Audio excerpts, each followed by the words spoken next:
ദൈവത്തിൻ്റെ അതിപരിശുദ്ധമായ നാം വാഴ്ത്തപ്പെടുമാറാകട്ടെ. കർത്താവിൽ പ്രിയരെ, ഈ അനുഗ്രഹിക്കപ്പെട്ട പകലിനായി ദൈവത്തെ സ്തുതിക്കുന്നു. ഇന്ന് പകൽക്കാലത്തെ ധ്യാനത്തിനായി ഒരു വേദഭാഗം വായിക്കാൻ ആഗ്രഹിക്കുന്നു. ഉൽപ്പത്തി പുസ്തകം 16-ാം അധ്യായത്തിൻ്റെ 6 മുതൽ 8 വരെയുള്ള വാക്യങ്ങൾ. അബ്രഹാം സാറായിയോട്, നിന്റെ ദാസി നിന്റെ കയ്യിലിരിക്കുന്നു, ഇഷ്ടം പോലെ അവളോട് ചെയ്തു കൊള്ളുക എന്ന് പറഞ്ഞു. സാറായി അവളോട് കാഠിന്യം തുടങ്ങിയപ്പോൾ അവൾ അവളെ വിട്ടു ഓടിപ്പോയി. പിന്നെ യഹോവയുടെ ദൂതൻ മരുഭൂമിയിൽ ഒരു നീരുറവിന്റെ അരികെ, ശൂര്യന് പോകുന്ന വഴിയിലെ നീരുറവിന്റെ അരികെ വെച്ച് തന്നെ അവളെ കണ്ടു. സാറായുടെ ദാസിയായ ഹാഗാരെ, നീ എവിടെ നിന്ന് വരുന്നു, എങ്ങോട്ട് പോകുന്നു എന്ന് ചോദിച്ചു. അതിന് അവൾ, ഞാൻ എൻ്റെ യജമാനത്തി സാറയെ വിട്ടു ഓടിപ്പോകുകയാവുന്നു എന്ന് പറഞ്ഞു. പലപ്പോഴും നമ്മളുടെ ജീവിതത്തിൽ നാം നേരിടുന്നൊരു പ്രശ്നമുണ്ട്. തൻ്റേതല്ലാത്ത കാരണത്താൽ പലപ്പോഴും വേദനകൾ സഹിക്കേണ്ടി വരുന്നവരാണ് നാം ഓരോരുത്തരും. നമ്മളുടേതല്ലാത്ത കാരണത്താൽ പലപ്പോഴും നിന്ദകളും പരിഹാസങ്ങളും ദുഷികളും, പലപ്പോഴും നാം ആയിരിക്കുന്ന സ്ഥലം, ഭവനം, ജോലിസ്ഥലം ഇതൊക്കെയും വിട്ടു പോകേണ്ടി വരുന്നവരാണ് നാം ഓരോരുത്തരും. അത് നമുക്ക് വളരെയധികം ദുഃഖം നൽകുന്നതാണ്. നാം പലപ്പോഴും കണ്ണുനീരിന്റെ വക്കിലെത്തുന്ന സമയങ്ങൾ പോലുമുണ്ട്. ഇവിടെ നാം വായിച്ചത് മിസ്രൈം ദാസിയായ ഹാഗാറിനെ പറ്റിയാണ്. തൻ്റേതല്ലാത്ത കാരണത്താൽ മിസ്രൈം വിടേണ്ടി വന്ന ഹാഗാർ, ഇത്രയും നാളും താൻ താമസിച്ച ഭവനം തൻ്റേതല്ലാത്ത കാരണത്താൽ വിടേണ്ടി വന്ന ഹാഗാർ. നമുക്കിതിന്റെ പശ്ചാത്തലമൊക്കെയും അറിയാം. ഹാഗാർ നമുക്കൊരിക്കലും കുറ്റം പറയാൻ കഴിയുകയില്ല. കാരണം തീരുമാനങ്ങളെല്ലാം സാറായിയുടേതായിരുന്നു. സാറായുടെ ഹിതത്തിനനുസരിച്ച് അബ്രഹാം പ്രവർത്തിച്ചതിന് ഫലമായിട്ടാണ് ഈ കാര്യങ്ങളൊക്കെയും നടന്നതെന്ന് നമുക്കറിയാൻ കഴിയും. എന്നാൽ ഇപ്പോൾ ഹാഗാർ ഗർഭിണിയാണ്. ഗർഭിണിയായിരിക്കുന്ന ഹാഗാറിനെ ഭവനത്തിൽ നിന്ന് ഇറക്കി വിട്ടിരിക്കുകയാണ് സാറായി. നമുക്കറിയാം, ഒരു ഗർഭിണി സ്ത്രീ ഭവനമില്ലാതെ വഴിയിൽ അലഞ്ഞു തിരിഞ്ഞ് നടക്കേണ്ടി വരുന്ന അവസ്ഥ എന്തുമാത്രം വേദനാജനകമാണെന്ന് നമുക്ക് ഓരോരുത്തർക്കും അറിയാം. ഇവിടെ ഹാഗാർ എത്തിപ്പെട്ടത് ഒരു മരുഭൂമിയിലാണ്. സ്വന്തമെന്ന് പറയുവാൻ ഒന്നുമില്ല, സഹായിക്കാൻ ആരുമില്ല, ആശ്രയിപ്പാൻ ഒന്നുമില്ല. മിസ്രൈം ദേശം മൈലുകൾ അകലെയാണ്, മരുഭൂമിയാണ് ചുറ്റുപാടും. സ്വന്തം ഭവനത്തിൽ പോകണമെങ്കിൽ മാസങ്ങൾ നടക്കേണ്ടി വരും. തന്റെ ജീവിതം എപ്രകാരമായി തീരും? തന്റെ ഉദരത്തിൽ ഉരുവായിരിക്കുന്ന കുഞ്ഞിന് ജന്മം കൊടുക്കുവാൻ കഴിയുമോ? ഞാൻ എവിടെ ചെന്നെത്തും?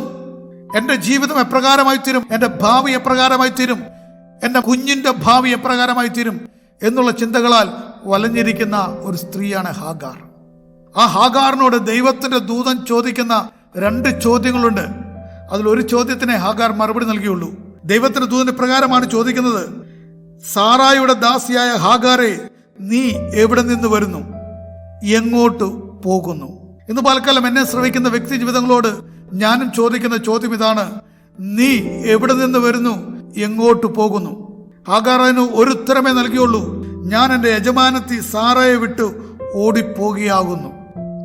ഇവിടെ ദൂതൻ ചോദിച്ചത് പ്രകാരമാണ്, സാറായുടെ ദാസിയായ ഹാഗാറെ, നീ എവിടെ നിന്ന് വരുന്നു എന്ന് പറഞ്ഞാൽ, ഹാഗാർ ഓർത്തു തന്നെ പറ്റി ആർക്കും ഒന്നും അറിയത്തില്ല. ഈ മരുഭൂമിയിൽ, ഈ വിജനമായ ദേശത്ത് താൻ എങ്ങനെ ജീവിക്കും? എന്റെ അവസ്ഥ അറിയുന്ന ആരുമില്ലല്ലോ എന്ന് ചിന്തിച്ച് മരുഭൂമിയിലായിരിക്കുന്ന ഹാഗാറിനോട് ദൈവത്തിന് ദൂതൻ അവളുടെ അഡ്രസ് ഉൾപ്പെടെ പറയുകയാണ്, സാറായുടെ ദാസിയായ ഹാഗാറെ. ഇന്ന് പൽക്കാലം എന്നെ ശ്രമിക്കുന്ന വ്യക്തി ജീവിതമേ, ഒരുപക്ഷെ നിന്റെ ജീവിതത്തിലെ തിക്താനുഭവങ്ങൾ കൊണ്ട്, കഷ്ടതകൾ കൊണ്ട്, ഉറ്റവരും ഉടയവരും എല്ലാം കൈവിട്ടത് കൊണ്ട്, സഹായിപ്പാൻ ആരുമില്ലാത്തത് കൊണ്ട്, ഒരുപക്ഷെ നിന്റെ ഭവനം പോലും ഒരു കാരാഗ്രഹമായി നിനക്ക് തോന്നിയത് കാരണം ഭവനം വിട്ടു പോകുന്ന ഒരവസ്ഥയിലേക്ക് നീ എത്തിച്ചേർന്നിരിക്കുന്ന വ്യക്തിയായിരിക്കാം. അല്ലെങ്കിൽ പലപ്പോഴും നീ എപ്രകാരം ചിന്തിച്ചിരിക്കാം. എന്നാൽ ഒരു കാര്യം ഓർത്തുകൊള്ളുക, നിന്നെ പറ്റി സകലതും അറിയുന്ന ഒരു ദൈവമുണ്ട്. നിന്നെ അറിഞ്ഞ് നിന്നെ വിടുവിക്കുവാൻ, നിന്റെ ജീവിതത്തിൽ പ്രവർത്തിക്കുവാൻ ശക്തനായ ഒരു ദൈവമുണ്ട്. ഹാഗാറിന് എതിരേറ്റ ദൂതൻ അവളെ പറ്റി സകലതും മനസ്സിലാക്കിയ ദൂതനായിരുന്നു. 2ാമത്തെ ചോദ്യത്തിന് ഹാഗാറിന് മറുപടിയില്ലായിരുന്നു. കാരണം അവൾക്കറിയില്ല അവൾ എവിടെ എത്തിച്ചേരുമെന്ന്, അവളുടെ ഭാവി എന്തായി തീരുമെന്ന്, അടുത്ത സ്റ്റെപ്പ് എങ്ങനെ വെക്കണമെന്ന് അവൾക്കറിയത്തില്ല. ഈ ബലഹീന അവസ്ഥയിൽ നടന്നാൽ എവിടം വരെ എത്തിച്ചേരുമെന്നും അവൾക്കറിയില്ലായിരിക്കാം. ഇന്ന് പലക്കാലം എന്നെ ശ്രമിക്കുന്ന വ്യക്തി ജീവിതമേ, ഒരുപക്ഷെ താങ്കളുടെ അവസ്ഥയും ഇതായിരിക്കാം. എന്റെ ഈ ജോലി നഷ്ടപ്പെട്ടാൽ, ഞാൻ എന്റെ ഭവനം വിട്ടു പോയാൽ ഞാൻ എപ്രകാരമായി തീരും? എന്റെ ഭാവി എന്തായിത്തീരും? എന്റെ ജീവിതം എന്തായിത്തീരും? എന്റെ ജീവിതം വേദനാജനകമാണല്ലോ, എനിക്ക് കൈത്താങ്ങലായിട്ട് ആരുമില്ലല്ലോ, എന്റെ മാതാപിതാക്കളോ സഹോദരങ്ങളോ ബന്ധുമിത്രാദികളോ ആരും എന്നെ സഹായിപ്പാനില്ലല്ലോ എന്ന് ചിന്തിച്ചിരിക്കുന്ന ഒരു അവസ്ഥയായിരിക്കാം. എന്നാൽ ദൈവം ഒരു കാര്യം പറയുന്നു, നിന്നെ മാത്രമല്ല നിന്റെ തലമുറയെയും പരിപാലിക്കുവാൻ എന്റെ ദൈവം ശക്തനാണ്. നിനക്ക് എങ്ങോട്ട് പോകണമെന്നറിയില്ലായിരിക്കാം, എന്നാൽ എങ്ങോട്ട് പോകണമെന്ന് എൻ്റെ ദൈവം പറഞ്ഞു തരും.